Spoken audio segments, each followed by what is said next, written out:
नमस्कार, मी पंजाब डक. आज आहे 7 जून 2026.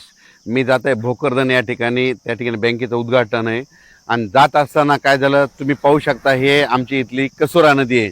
तर रात्री आम्हाला इतका पाऊस झाला की आमच्या नदीला पाणी देखील आले. तर पाहू शकता, तर हे पाणी देखील आलंय. आणि राज्यात तुम्हाला सांगू इच्छितो, आज 7 जूनपासून दररोज म्हणजे काय होणार आहे, मान्सून तळ कोकणातून सक्रिय होणार आहे आणि तसा तो पुढं सरकत येणार आहे.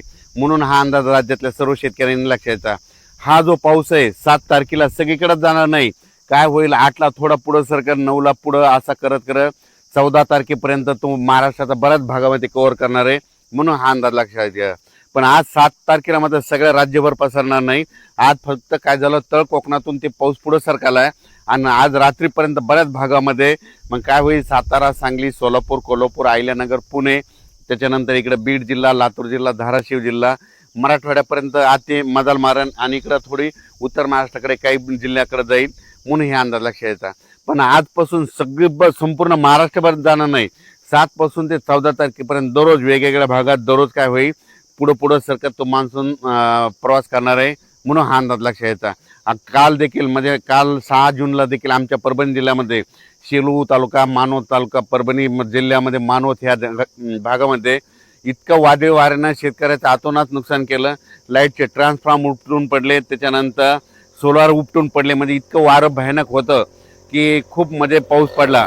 आणि हे आमच्या इथली ही कसुरा नदी आहे. त्या कसुरा नदीला यात पाणी देखील आलं. इतका पाऊस झाला. म्हणून हे देखील तुम्हाला सांगू इच्छितो. राज्यात सर्व शेतकऱ्याला सांगू इच्छितो, पेरणी करताना शेतामध्ये जायचं, जमिनीमध्ये ईदभर ओल असेल तरच पेरणीचा निर्णय घ्या. नसता 4 बोट ओल असेल, 6 बोट असेल तर पेरणी करू नका. म्हणून हे देखील सर्व शेतकऱ्यांना लक्ष द्यायचं.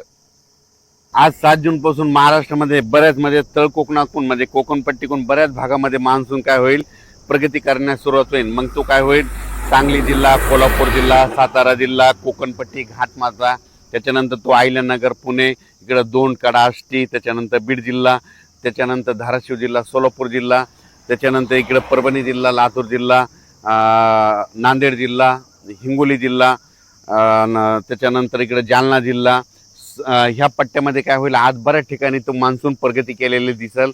म्हणून हा अंदाज लक्ष द्यायचा. आज मात्र संपूर्ण महाराष्ट्रभर जाणार नाही. फक्त आज मात्र काय होईल माहिती आहे का, की म्हणजे आज सुरुवात झालेली आहे. तर तसं तर रात्रीच त्या बऱ्याच ठिकाणी पाऊस सुरू झालेला आहे. पण माझी शेतकऱ्याला विनंती आहे, शेतकऱ्याची पेरणी मी पहिल्यापासून म्हणतो की 3 टप्प्यात होणार आहे. 7 जून ते 14 जूनमध्ये जर असा काही ठिकाणी पाऊस पडला आणि ईदभर ओल गेले तर त्यांच्या पेरण्या लागतील. त्याच्यानंतर काय होईल, 20 जून शेवटच्या आठवड्यात, जूनच्या 20 जून त्या 30 जूनमध्ये एक पाऊस येईल, त्याच्यामध्ये पेरण्या होतील. आणि त्याच्यानंतर त्याच्यातून जर काही शेतकरी उरले तर 10 जुलै ते 15 जुलैमध्ये पाऊस येणार आहे आणि त्याच्या शेतकऱ्याच्या पेरण्या होणार आहेत. म्हणून हा अंदाज लक्षात घ्यायचा. अचानक वातावरण बदल झाला. मान्सूनचा पाऊस आहे. तुम्हाला सांगतो की लातूर जिल्हा एक त्यांच्या पेरण्या लागतील, कारण की काल देखील खूप पडला आणि आणखीन तिकडे देखील आहे. धाराशिव जिल्हा, बीड जिल्हा, परभणी जिल्हा, नांदेड जिल्हा, हिंगोली जिल्हा, त्याच्यानंतर सोलापूर जिल्हा, सांगली, त्याच्यानंतर सातारा, कोल्हापूर, अहिल्यानगर, पुणे ह्या पट्ट्यामध्ये मात्र मान्सून चांगला सक्रिय होणार आहे. त्याच्यानंतर विदर्भात पण काय होणार आहे, यवतमाळ जिल्हा, वाशिम जिल्हा, त्याच्यानंतर वर्धा, नागपूर, भंडारा, गोंदिया, चंद्रपूर, अकोला, अमरावती, बुलढाणा ह्या पट्ट्यामध्ये चांगला हे मान्सूनचा पाऊस चांगला सुरुवात करणार नाही. आणि यांच्या देखील मात्र पेरणीला चांगला योग येईल म्हणून हे देखील लक्षात येतं. काल देखील तुम्हाला सांगू इच्छितो की मी धूळ पेरणी केली होती कापसाची. ट्रॅक्टरद्वारे कापस पेरला आणि मला माहीत होतं आमच्या गावाला पाऊस येणार आहे आणि ते पडला देखील पाऊस. आणि आज आणि उद्या पडला की झाला आमचा कापूस निघतं. ते निघाल्याच्या नंतर त्याचा देखील मी व्हिडिओ करणार आहे. म्हणून हे लक्षात घेतं, हे सांगू इच्छितो. आणि शेतकऱ्याला परत सांगू इच्छितो की शेतकऱ्याच्या पहिल्यापासून म्हणतो की 3 टप्प्यामध्ये पेरणी होणार आहे. एक पहिला 7 जून ते 14 जूनच्या दरम्यान जिथं जास्त पडेल त्यांच्या पेरण्या ईदभर ओल गेली त्यांच्या पेरण्या सुरू होतील. 20 जून ते 30 मध्ये एक पाऊस पडणार आहे, त्यांच्या परत एकदा लागते. आणि त्याच्यातून जर काही शेतकरी उरले तर 10 जुलै ते 15 जुलैमध्ये एक पाऊस येणार आहे.